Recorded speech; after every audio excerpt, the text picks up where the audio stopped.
ఇది ఈ పామాయిల్ తోట 17 నెలల క్రితం వేసింది. పర్లేదు, బాగానే కాపు కొంచెం పర్లేదు, బెటర్గానే ఉంది.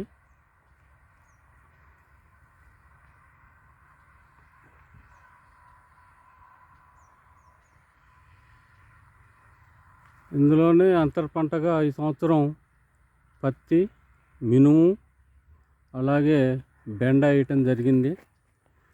సరే, అంతర పంట అనేది లాభసాటి ఉన్నా లేకపోయినా కలుపుని నివారించడానికి బాగా పనికి వస్తుంది.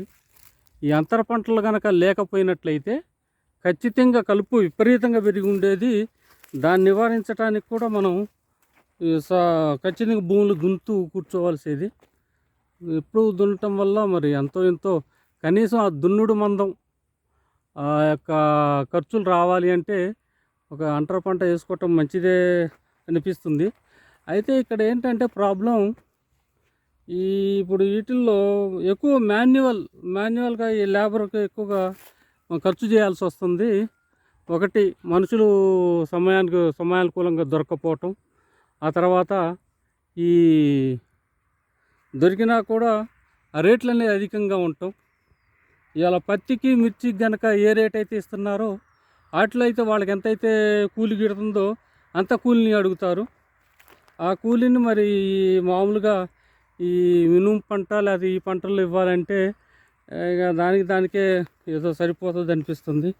సరే, ఏదైనా తప్పదు, ఖాళీగా అయితే భూమి ఉంచలేము. అందుకోసం అని చెప్పేసి ఈ అంతర పంటలు వేయటం జరిగింది. అఫ్కోర్స్ ఇంకొక సంవత్సరం పోతే ఇక నెక్స్ట్ ఇయర్ వేయటం ఇద్దాము, కానీ 3 ఏళ్ల తర్వాత అయితే అంతర పంటలు అనేది కుదరకపోవచ్చు, మళ్ళీ ఒక 4 ఏళ్ళు. కాబట్టి ఇప్పటివరకు అయితే పత్తికున్న పామాయిల్కి ఉన్నటువంటి రేట్లు ఏంటి, గవర్నమెంట్ వాళ్ళు ఏదో మన 2 జిల్లాలు, అదే ఖమ్మం, కొత్తగూడెం జిల్లాలని పామాయిల్ హబ్గా చేస్తామంటున్నారు. కాబట్టి ప్రోత్సాహకాలు బాగానే ఉంటాయేమో అనిపిస్తుంది. ఉంటే మాత్రం ఈ సంవత్సరం ఉన్న రేట్లు కనుక ఎప్పుడూ ఉంటే ఇంచుమించుగా కనీసం 17-18 వేలకు తగ్గకుండా కనుక టన్ను ఉంటే పర్లేదు, రైతులు కొంత లాభసాటిగానే ఉంటుంది. కొంత పామాయిల్ సాగు వల్ల పామాయిల్ రైతు జీవన పరిస్థితి బాగానే ఉంటుందేమో అనిపిస్తుంది.